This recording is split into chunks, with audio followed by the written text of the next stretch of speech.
聞いてよマスター。今日の子最高だったんだぜ。酒の影響もあって声がいつもより大きかった。また女の子と遊んだのかい？大丈夫かい？京子ちゃん、悲しむよ。は？別にいいじゃん。バレやしないって。口元に笑みを浮かべながらグラスをくるくると回す。そもそもさ、京子って頭がいいし美人なんだけど変なやつなんだよ。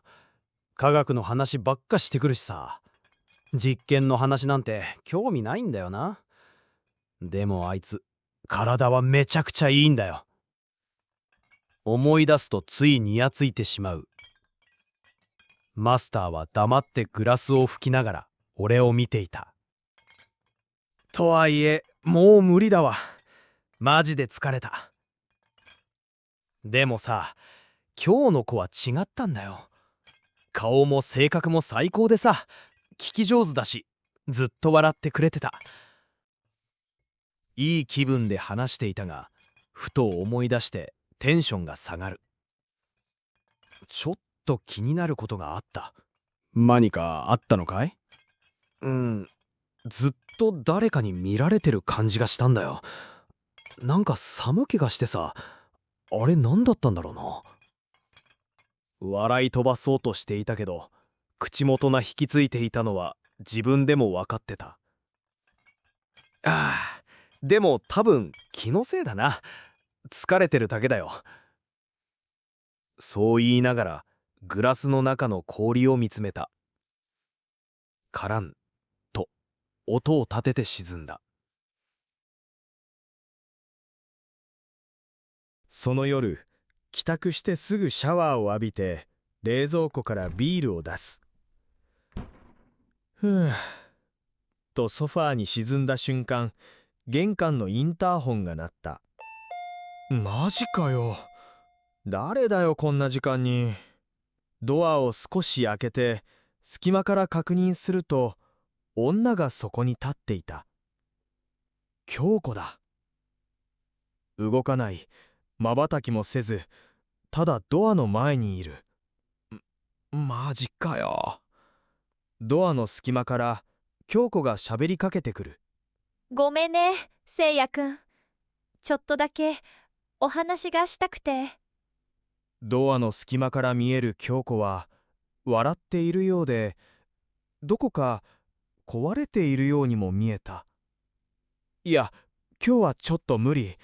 もう遅いし、またにしてくれよ。今日の夕方、女の子といたよね。声のトーンは変わらない。ただ、瞳がやたらと黒く見える。あの子は誰？京子が無表情で問いただしてくる。なんてこった。誰かに見られているとは思っていたが、まさか京子だったとは。ああ、あれか。たまたま会っただけだよ。偶然さ。じゃあ、お部屋に入れてくれる？いや、いやいや、無理無理。部屋、散らかってるし。このドアの隙間からなら入れそうだよ。ざくりとした。なんて不気味なやつだ。そんな冷たい目で俺を見るな。帰ってくれよ、マジで。お前は恋人なんかじゃないんだよ。遊びなの。ただの肉体関係なの。顔と体がいいだけの変な科学女がよ。つい本音が口から出てしまう。しばらく沈黙が流れる。夜の廊下が嫌なほど静かだった。そっか。京子はたった一言だけを残してゆっくりと背を向け去っていく。その背中がどこか終わりを告げているように見えた。ドアを閉め鍵を二重にかけた。やれやれ、めんどくせえ女だったな。ベッドに倒れ込みながら天井を見上げる。いろいろ考えているうちにまぶたが重くなってきた。夢うつつの中、誰かの声が聞こえた。せいやくん、せいやくん、起きて。ゆっくりと目を開けた。天井、暗い部屋、夜のままだ。そして目の前にいたのは、京子だった。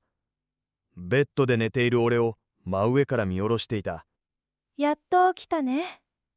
さっきから全然起きないから心配したよ。おい、何勝手に入ってんだよ。合鍵なんて渡してないぞ。あんなドアを開けるのに鍵なんていらないよ。そんなことはどうでもいいの。せいやくん。せいやくんにちょっと強めの睡眠薬を使わせてもらったから。は？何言ってんの？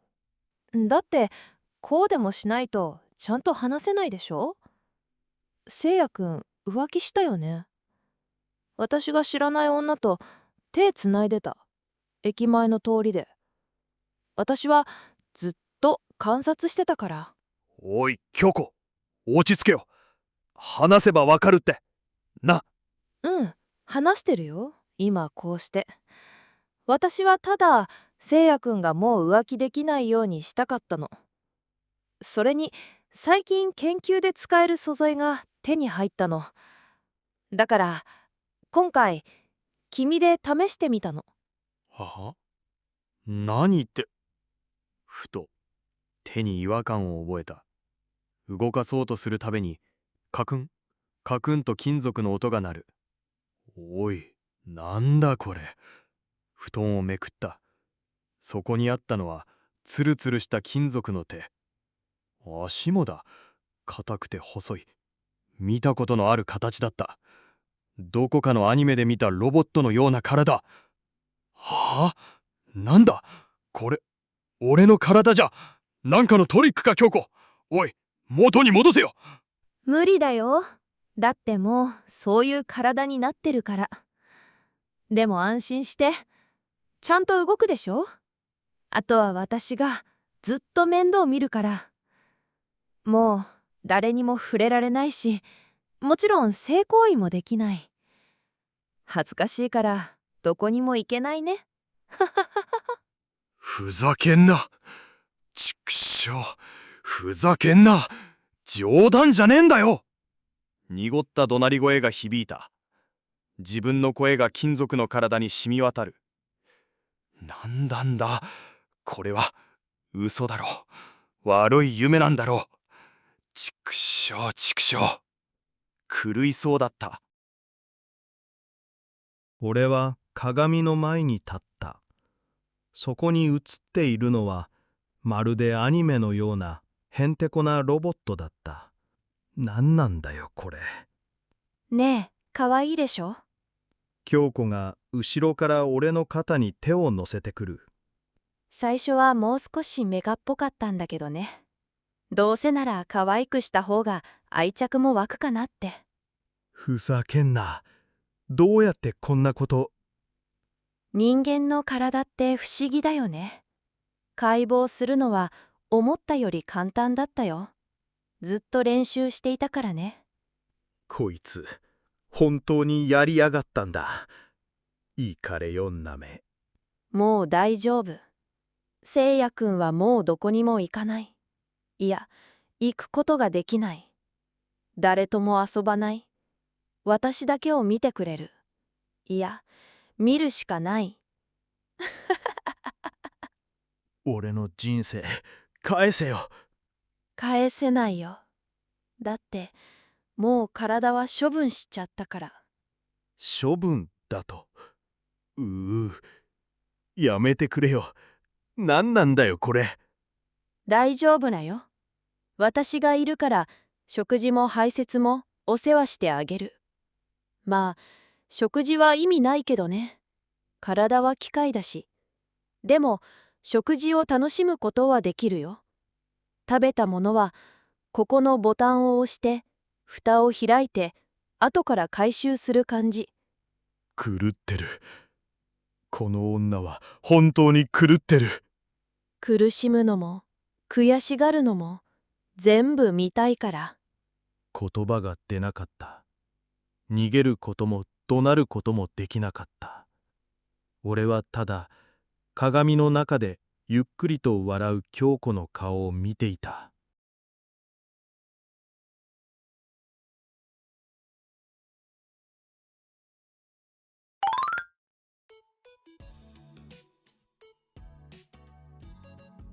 みんな、日本で浮気するとロボットにされちゃうから注意してね。そんなわけないでしょ。今日の日本語はどうだった？